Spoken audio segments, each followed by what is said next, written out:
Halo guys, perkenalkan nama saya Cici Pengamodu dengan NIM 211111010018. Saya mahasiswa aktif semester 5 di kelas A.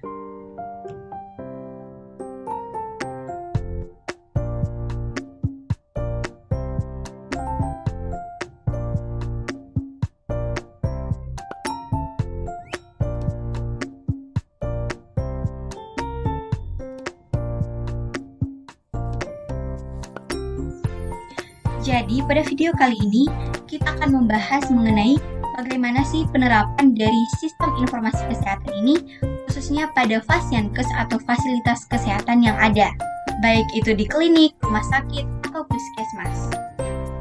Untuk mengulas lebih dalam, mari langsung saja kita masuk pada beberapa poin yang akan kita bahas. Nah, bagaimana sih penerapan sistem informasi kesehatan yang ideal di fasilitas pelayanan kesehatan atau Fasyankes seperti di puskesmas, klinik, atau rumah sakit, serta apa saja sih aspek-aspek penting yang dilibatkan? Jadi, terdapat 12 aspek-aspek penting yang dibutuhkan atau digunakan pada penerapan sistem informasi kesehatan di fasilitas pelayanan kesehatan seperti puskesmas, klinik, atau rumah sakit. Jadi, sistem yang pertama itu adalah sistem terpadu. Maksud dari sistem terpadu ini yaitu sistem informasi ini harus terintegrasi dengan baik di seluruh unit pelayanan kesehatan. Ini memungkinkan juga berbagai informasi antar departemen dan memastikan akses yang cepat dan akurat.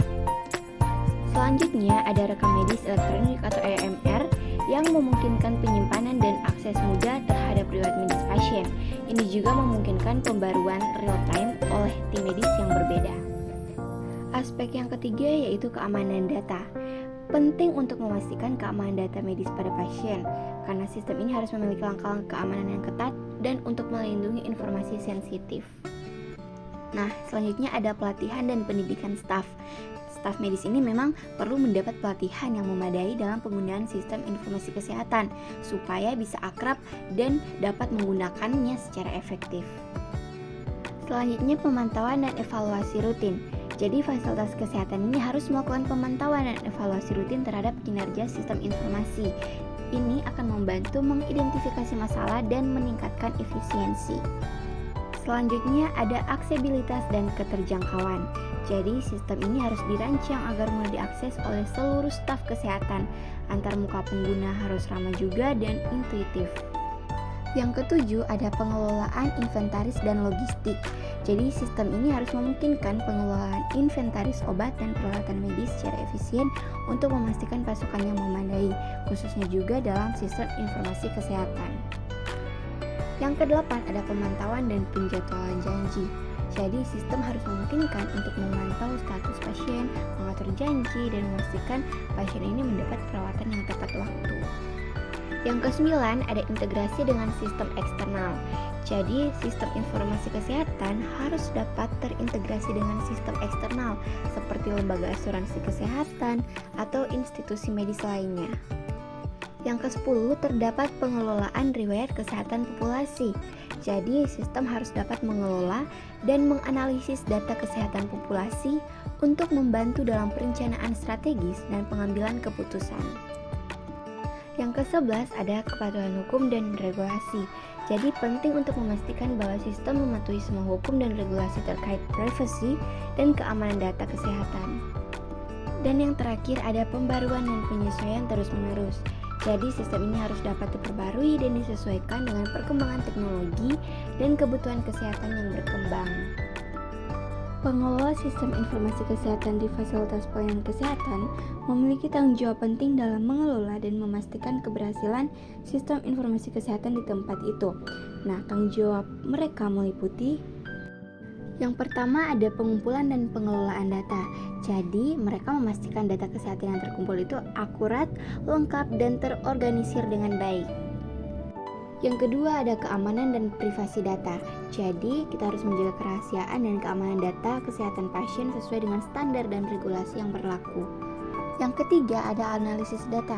Jadi, menganalisis data untuk mendukung pengambilan keputusan terkait pelayanan kesehatan, perencanaan, dan evaluasi kinerja.